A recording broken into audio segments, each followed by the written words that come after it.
So may mga pros and cons siya. Siguro mahirap kapag nag-aaway kayo pero pagdating nyo sa camera or sa mall show, bawal malaman ng tao yung na may problema kayo or bawal nila ma-feel na kailangan pakiligin nyo sila kahit na nagkakasamaan kayo ng loob yun.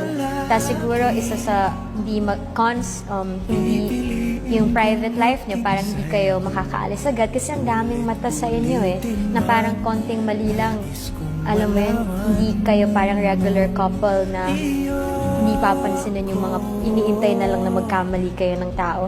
Pero yung good thing doon is we grew together sa lahat ng mga ginagawa, sa lahat ng mga projects. Parang iba yung feeling kapag may kasama ka.